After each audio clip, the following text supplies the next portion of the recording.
Sveiki gyvi visi susirinkusiai čia į 15 min forumą ir pakalbėsime šiandien renginyje, kuris mano nuomonė labai puikiai tinka knygų mugės atidarimui. Mes dabar pakalbėsime apie leidybą, apie tai, kaip keičiasi leidyba ir su kokiais iššūkiais leidyba susiduria šiuo metu.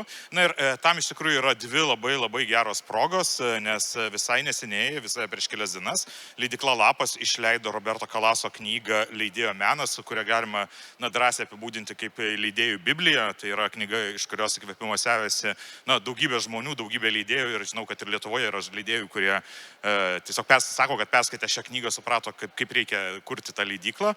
Na ir taip pat Leidykla LAPAS, kurios leidyklos vadovė Ula Ambrasaitė irgi dalyvauja šiame renginyje, visai neseniai atšventė 10 metų jubiliejų, taigi yra dvi puikios progos pašnekėti apie leidybą, tačiau yra ir kitos progos, nes šiandien knygų mugėje dalyvauja leidėjai iš užsienio, kurie irgi pasidalins tikrai savo mintimis apie tai, kas vyksta leidyboje kitose šalyse, ir mes galėsime pažiūrėti iš įvairiausių perspektyvų apie tai, kaip knygos leidžiamos ne tik Lietuvoje, bet ir kitose šalyse. Ir šis pokalbis vyks anglų kalba. Na, o renginį vesiu aš, 15 min knygų apžvalgininkas Audrius Ožalas. So, I welcome all the participants at this event, at this discussions, and let me introduce all of you. So, Anastasia Leonova, Ukraine, IST Publishing. Hello. Then it's Philipp Meuser, Germany, Diom Publishers.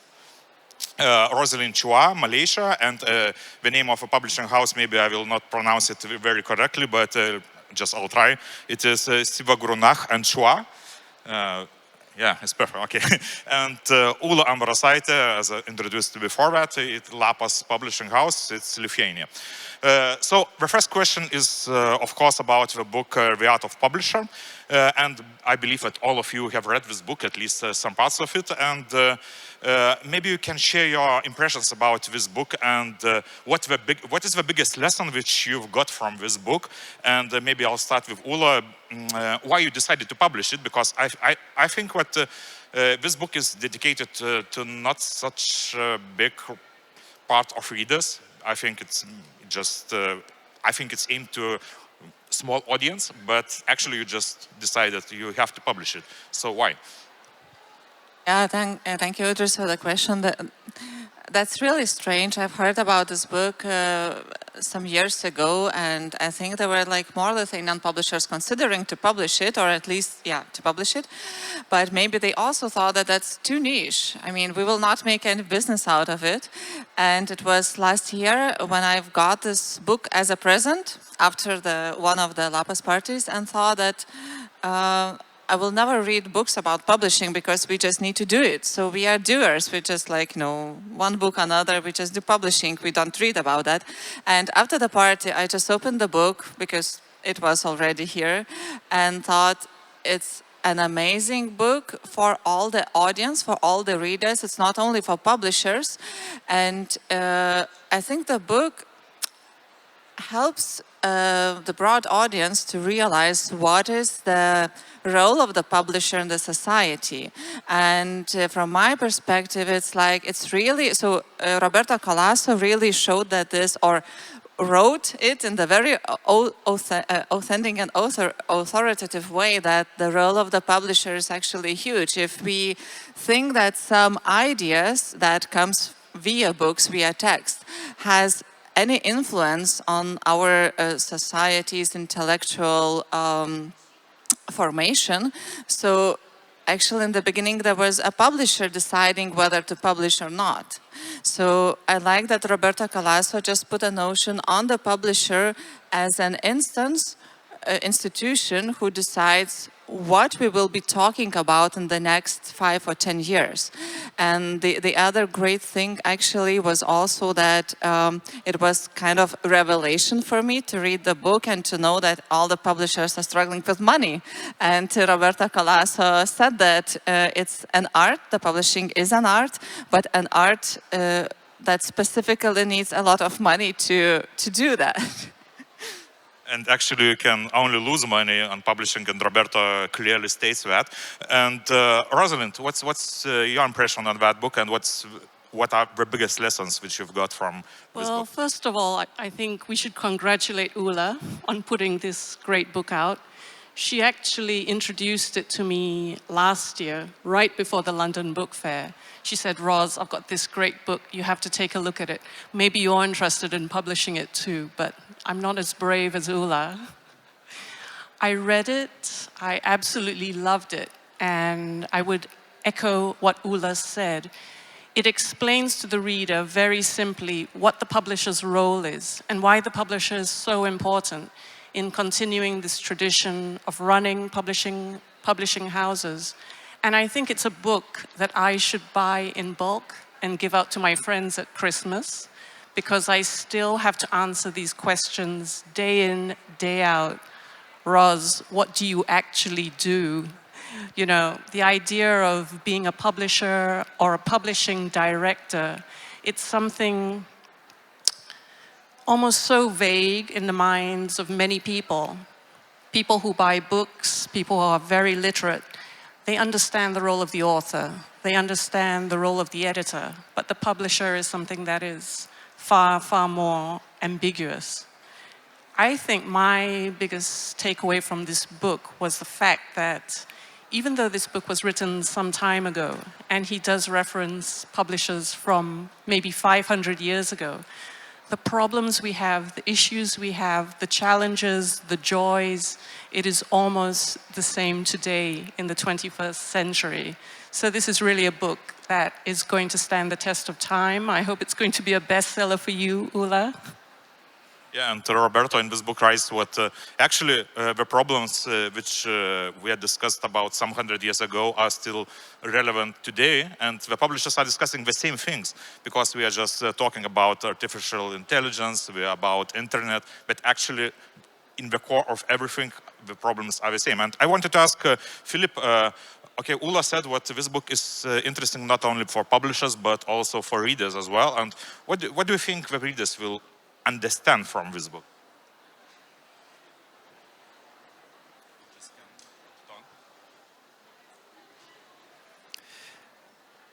So my first impression of this book was that Roberto Calasso made something visible which always remains invisible for the reader.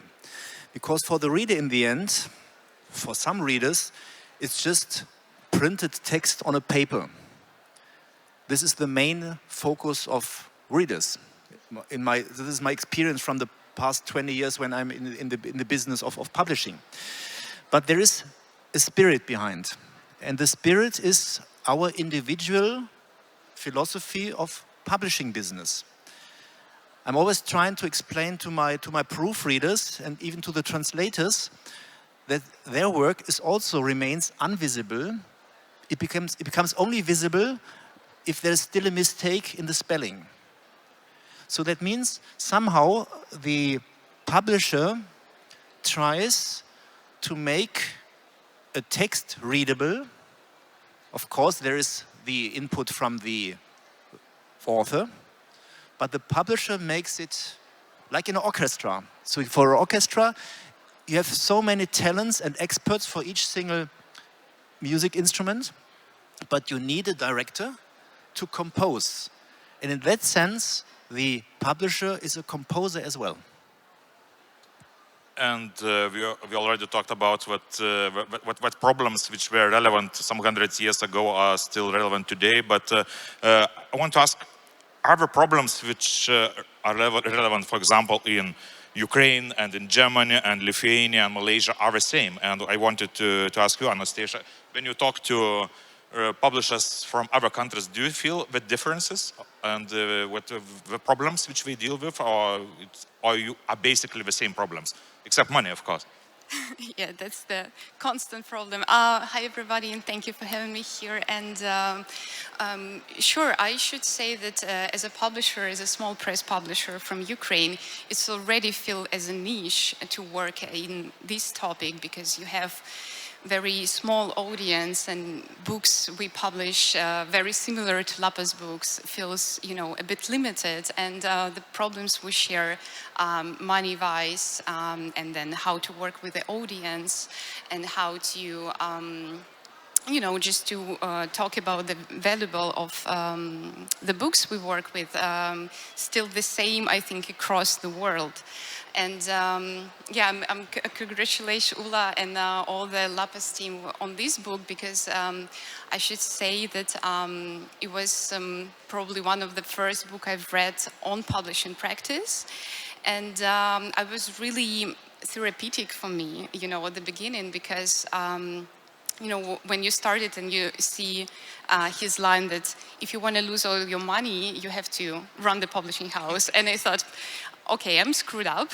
and then actually it was very interesting and important to see that he's talking a lot about publishing not only as a business, but, you know, as an art practice, and the way he's focusing on the book as an art object, as a tangible object, is very interesting and valuable for such a small publishers who work in this topic. And then you understand that all these small things like paper and typeset and you know, the way of communication is really important and really can enhance you know, just the experience of reading the book. And I agree with my colleagues that this is not just for publishers in the small field, but also for the broader audience to understand what is going on behind the scenes and why this book's still really valuable. And Anastasia, you said what the author of this book says. Yes, it is a good way to lose money, but it's actually it's not a business. Not only business, but also a kind of art, and it's a kind of vocation as well. And I think that many of you ask yourselves, not each day, but I think, for example, once in a month, why I do this business, why I deal with books, and you somehow find the answer for yourself. And I wanted to ask Ulla, do you find your answer for yourself? Why do you still run this business, which is not so good money-wise and just not profitable at all sometimes, I think? Like every day or like every month when we get the sales reports? But I think that was like, how to say, so that's why we published the book, that it's okay. So it's not only you that it's failing in like doing super profitable business, but what I also liked about the Roberto Calasso and what he has written in this amazing book. I mean, it's like, as Ross said, it's like, it's all the answers for our friends asking, why are you so always busy and so broke, and etc., etc. So that Roberto Calasso has put it very nicely, that insightful, that he said that if one day something will change in the world and publishers will have no place, so let's imagine a world without publishers. He said that we all will still meet at the same casino, because it's a lot about betting on the new ideas. You believe that they will be big, but no one else maybe believe at this moment when you get the manuscript. So really, Roberto Calasso really helped me to see our business as very assertive, whatever, so that we are really playing with some ideas and betting the money on what will be sold good, what will be sold bad. And the other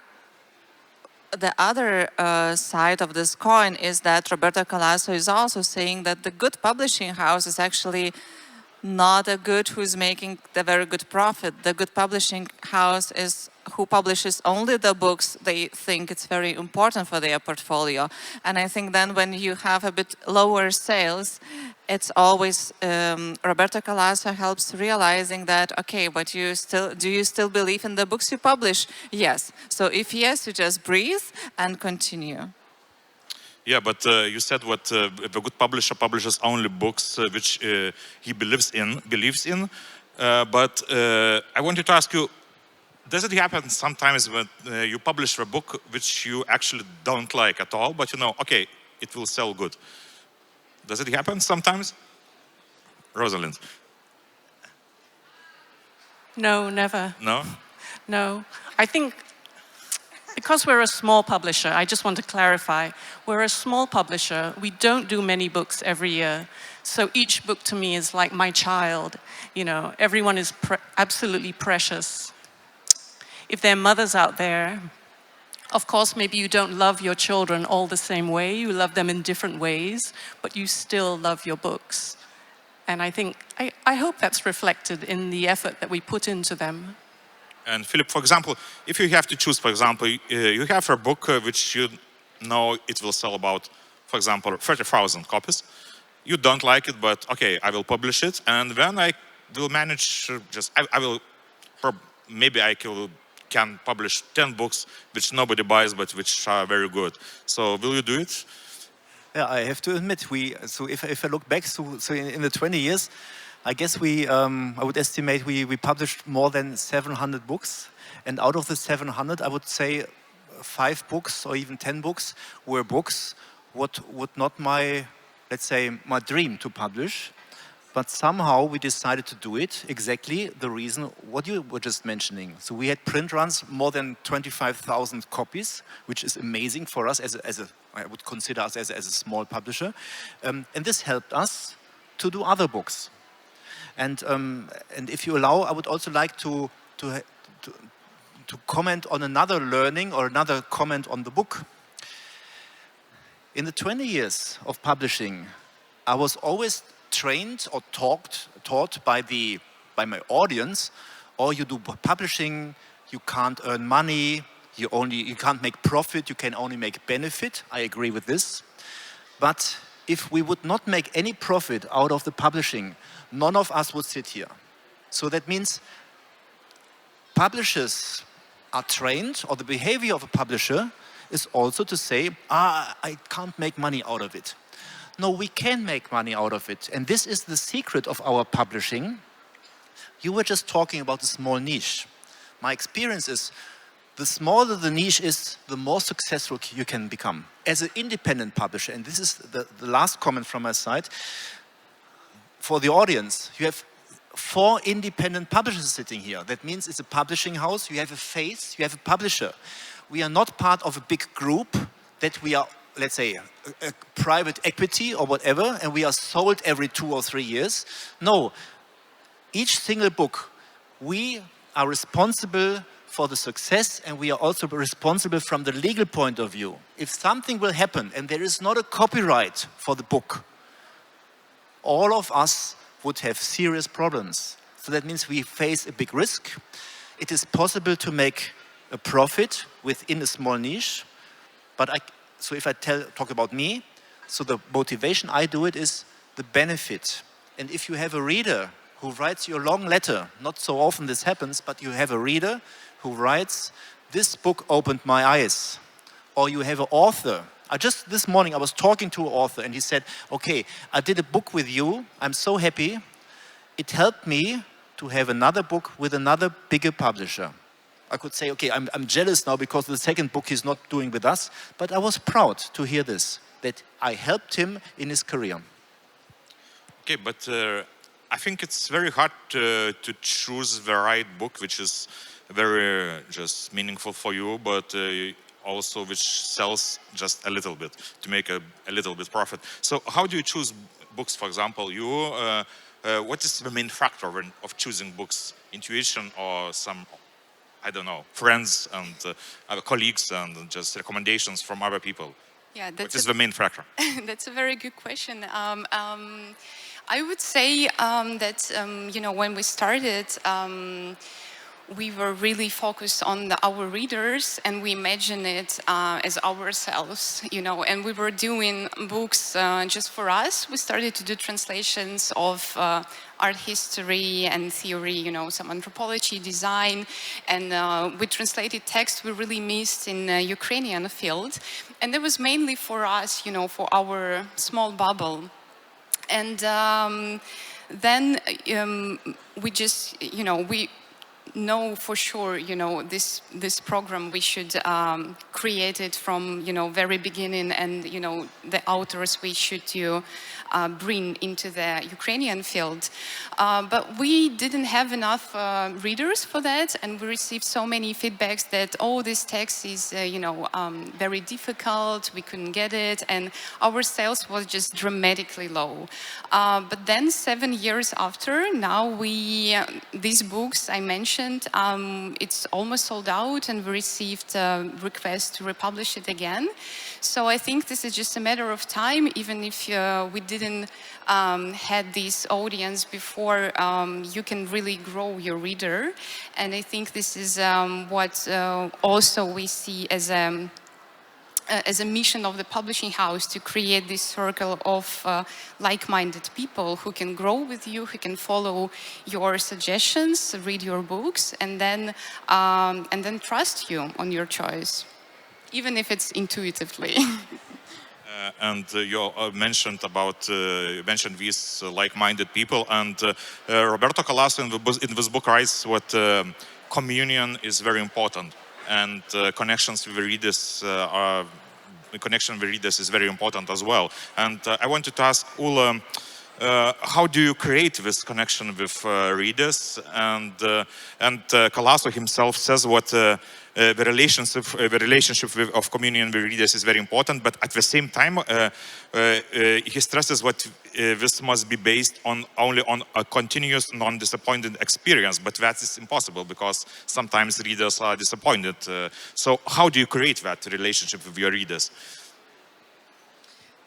How loyal are your readers? How do you think loyal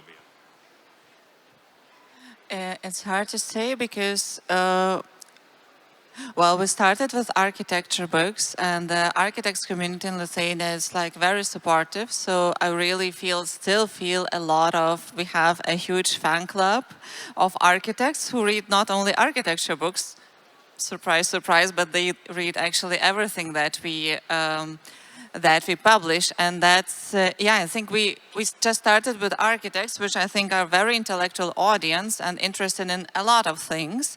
And yeah, I think that was like, I felt, okay, if you have people who believe in you and buy every single book you publish, so that's, well, that's a huge responsibility, and then we cannot really, we should somehow continue with this experience. Of course, there are books, so we also want to publish books that are sometimes questioning the status quo of like a lot of things that are not comfortable. And so then, I mean, the audience might not like it, but our goal is to make a book still so in such a quality that you could question the content, but that would all open you some kind of new perspective to it. So it's not that you always need to like a book, you could also dislike it and take the gift of disliking the book. But I also would like to refer to something that Philipp said, that, okay, so you publish some, one title that allows you to publish 10 other titles or 3 other titles. And this is also always a magic for me, that it's not so, I mean, no one knows actually which title will sell, right?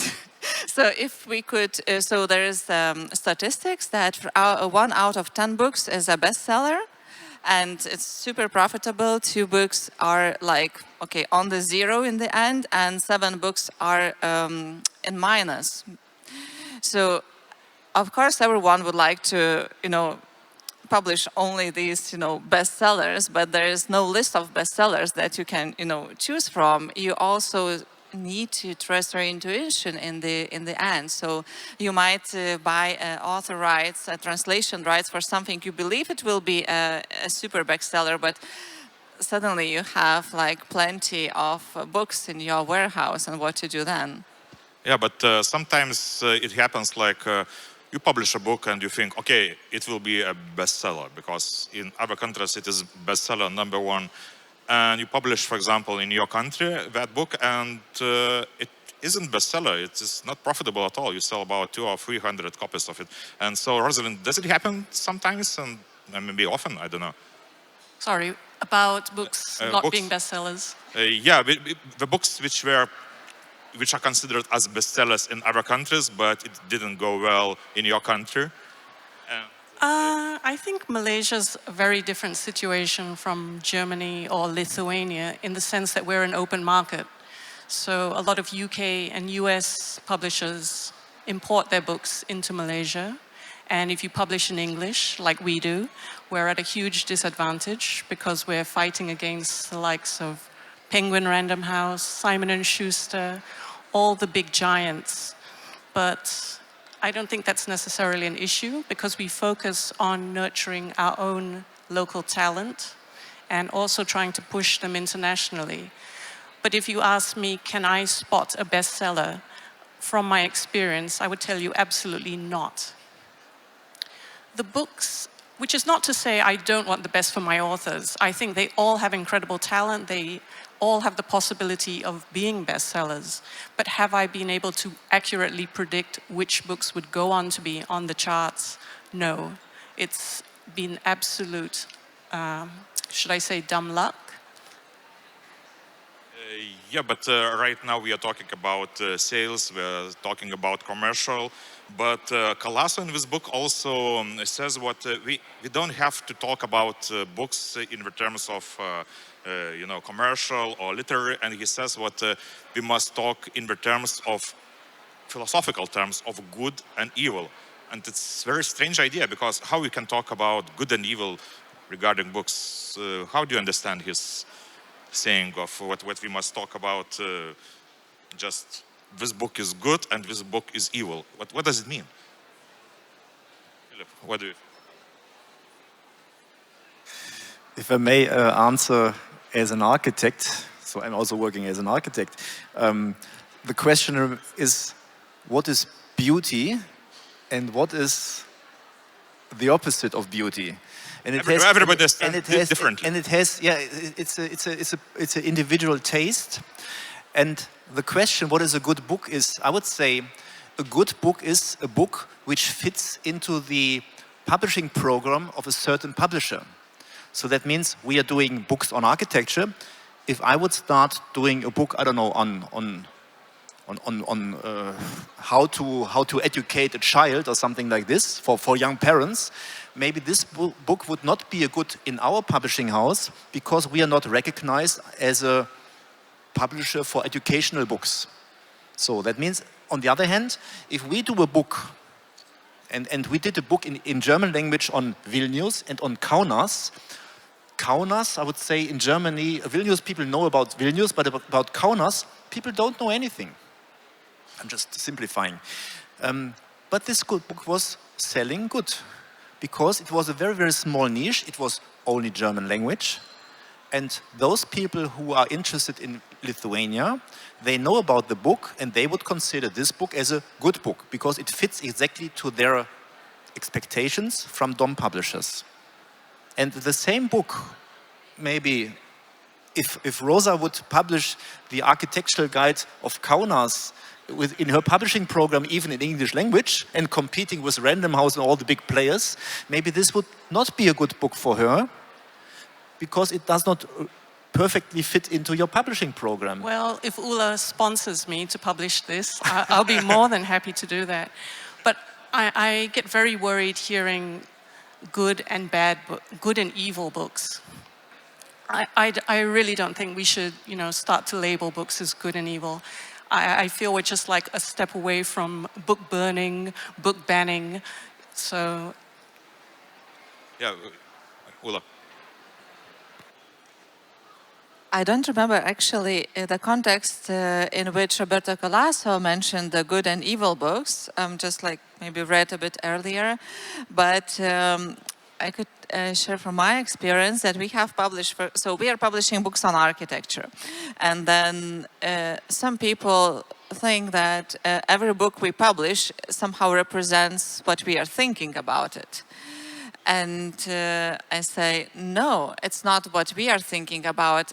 We want, for example, to publish books that open your mind and open some different perspectives. And then if you all know something about architecture, as you do maybe. So we have published Le Corbusier book, which is like philosophy of the modern architecture, and etc., etc. And the next book in the architecture series was Jane Jacobs, that says that everything is evil, what the Le Corbusier has written. And then maybe in this sense, like, books can be good and evil in terms of the content, and they can talk to each other. And when I say, do LAPAS represent more the Le Corbusier philosophy or the Jane Jacobs? No, neither. We just need to know what is happening, what has happened in the intellectual world, and we want to present you all the rainbow of perspectives you can have. So yeah, good and evil, as Roz and Philipp already said, it depends on the context. Yeah, and Roberto Calasso also said what each publisher, consciously or unconsciously, he creates only one book in his publishing house, and that book consists of all the books he published. And how would you describe that one book you published?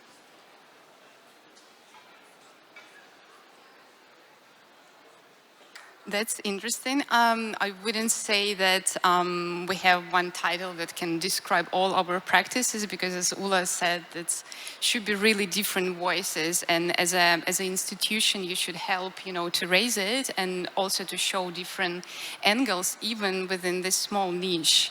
But I think actually this book, Art of Publishing, can really enhance maybe this process behind the scene. And I was thinking maybe, for Ukrainian scene, they will be also really good. So I'm looking forward, maybe we will do it also. And it could be that one book. Yeah, and you? You published many books, but if you have just to describe it in some sentences, for example. This is a very difficult question. So maybe... So in our history of the publishing house, so from time to time we published books which were so unique. It was not a copyright, it was not a license what we translated into English or into German. These were original editions, quite unique and very specific. So 3 years ago we published a 7-volume, 3,400 pages on sub-Saharan African architecture. We were working on this title for more than 6 years, and it was an enormous investment into this book. But since we worked such a long time, and there were more than 300 authors involved, so the whole circle of those people, I would say in the whole world, who knew about this book was quite high. So everyone knew about the book. So in the end, the book was very, very successful.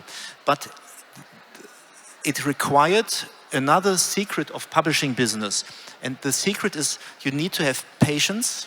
You need to wait for an author, not 1 year, 2 years. Sometimes we have to wait 5 or 6 years until the author has developed his idea, submitted his text. So it sometimes takes very, very long. And the other secret is you have to show, or you have to stay with your continuity of your idea and of your philosophy. So you cannot change every season the whole publishing program. So you cannot start doing cooking books in one season, and then next year you do children books, and then you do travel guides and so on. You have to follow a strict idea. Don't misunderstand me, because you do traveling books, children books, but in cookbooks. But it's not bad to make cookbooks. But if we would start doing cookbooks, maybe this would be a so-called bad book for us, because no one expects a cooking book. But if I do a cooking book as an author in her publishing house, maybe this would be the bestseller. And Rose, and what's that one book for you, for your publishing house? This is a very tricky question, and I think when Roberto Calasso spoke about the one book, he was doing so at the end of his career. So it was probably after 50 or 60 years of publishing. And when you compress 50 years of producing books, you get to see a trend. I mean, my company has only been running for 12 years, so the trend is probably, you know, as Philipp says, we do cookbooks. I've actually tried to do kids' books because that's a passion of mine, but it didn't work out. So I think you're putting me on the spot now when you ask me to describe that one, you know, that one singular book that represents my publishing company. I would honestly say at this moment, I don't know. I hope it will be the literary fiction that we have started to produce. Fingers crossed, in 10 years I'll be back here and I'll be able to give you some better insights, I hope. And Ulla, you just, I think you already answered because it's architecture is in the core of your publishing house, or not? I really like your question, and I will start answering it, referring to Ross. And I think that's, also in the finance world is very important, not only how much, but in what period. And so now as LAPAS is only 10 years, or it's already 10 years, it depends.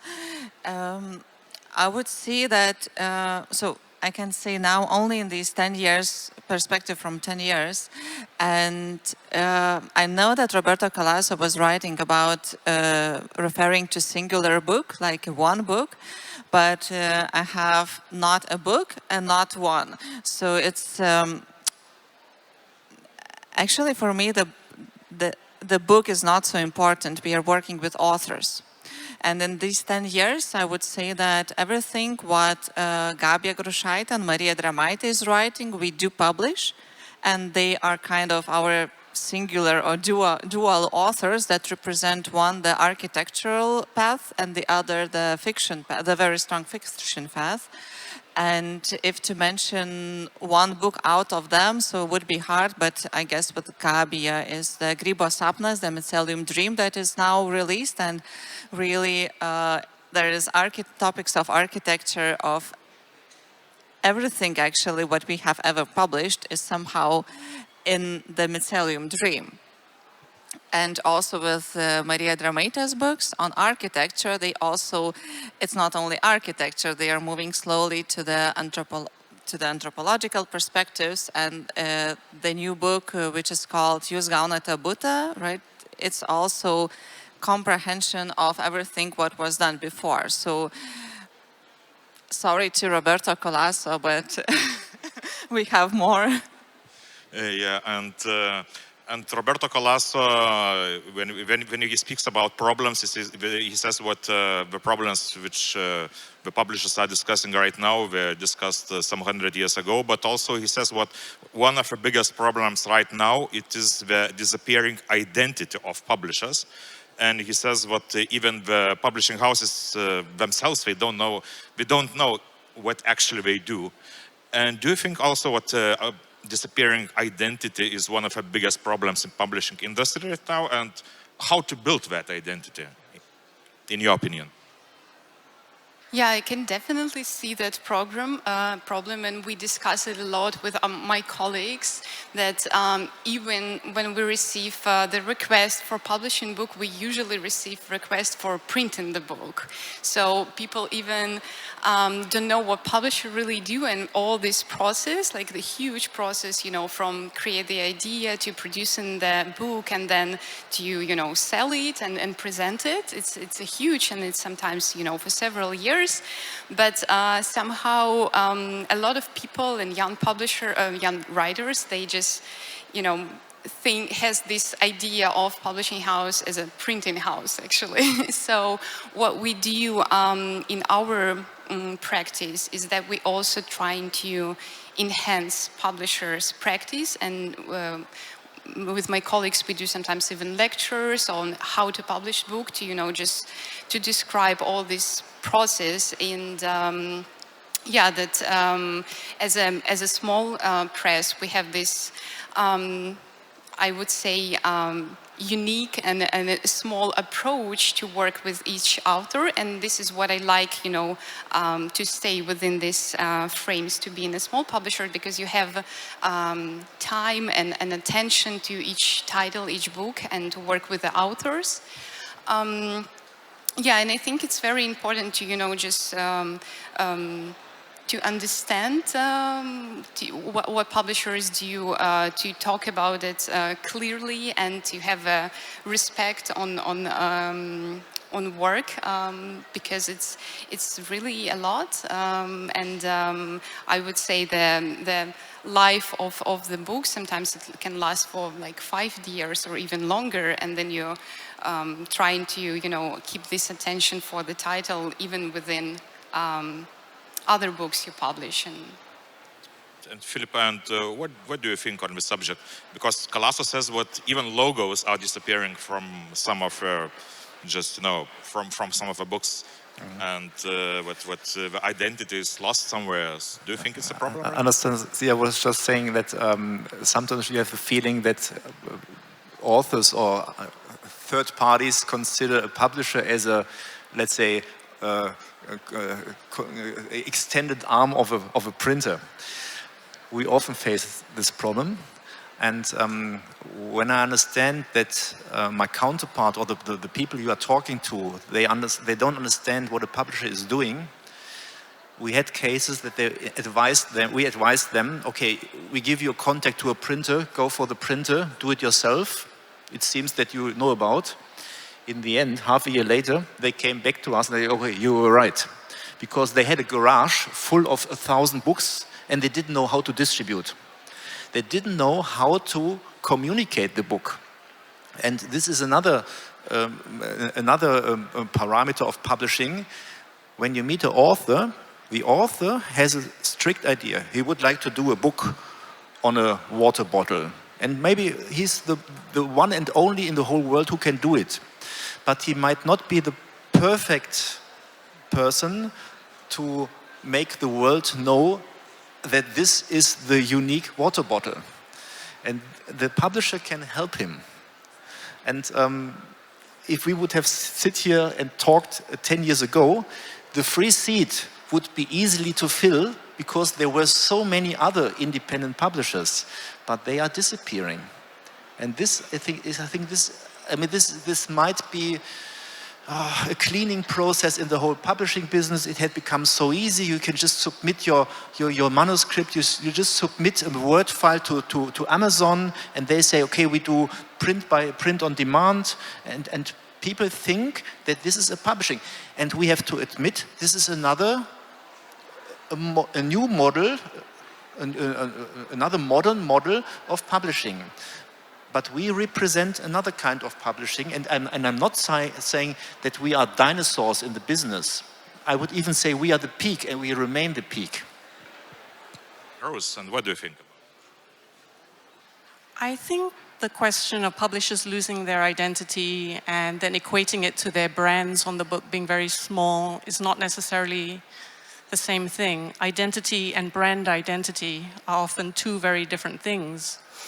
What I would say is that if you ask the general public to name maybe 5 publishing brands, very few could do so. Because publishing brands just do not register in the minds even of book-loving and the book-buying public when we compare it to people like car brands, fashion brands, supermarket brands. You know, where are publishing brands on that echelon?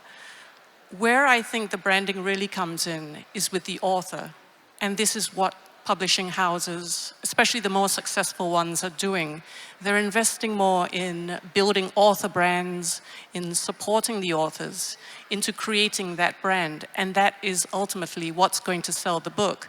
I mean, putting a huge logo on my book is not going to sell my books. Nobody cares that Clarity Publishing published this, but they want to know more about the author. They want to see their social media, you know, their press relations. All those things, I think, are more important.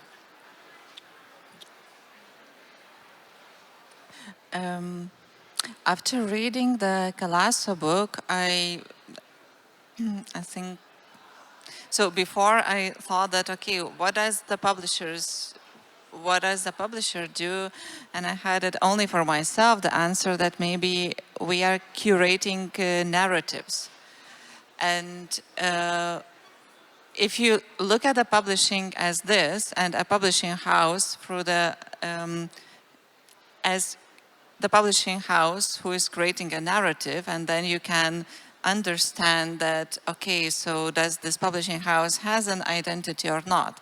And on the other hand, it's not obligatory to have this identity. I mean, it's all good with self-publishing, and a lot of people who are sending me manuscripts, I really advise them to do it self-publishing.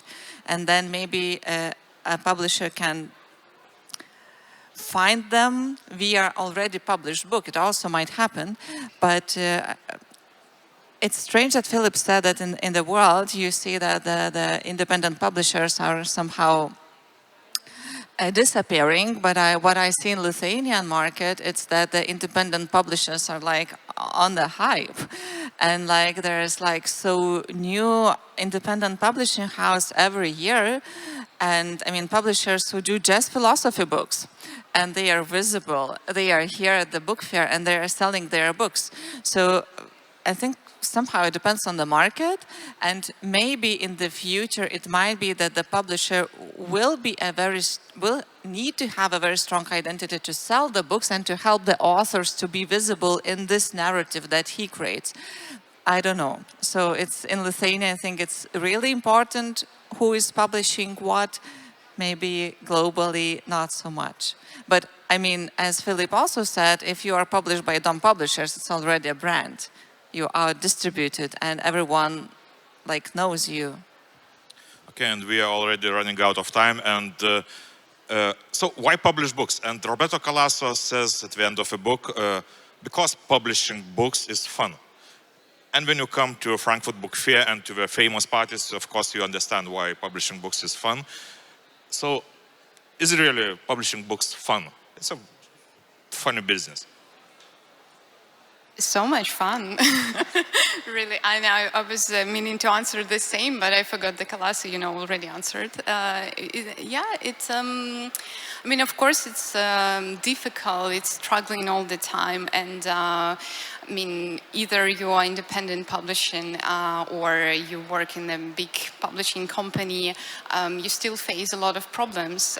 They are different, but I mean, still publishing problems, but it's, I would say, just very interesting and important, when you realize this practice is not only like a book selling, but, as a mission, and then you really, can curate and create this narrative around and create really community around you. So I would say that's fun. That's the only reason, we keep going and find the strength to, survive in these hard times. For you, is it fun, publish books? Frankly speaking, it's not always fun.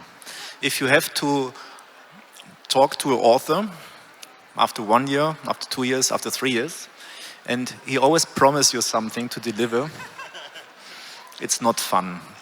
But when the first book, the advanced copy, comes from the printer, and it's a common procedure that the printing house sends to the publisher a first book, and you open, and this is satisfaction. You have a book, and it's not only printed paper. Behind each single book stands a long process.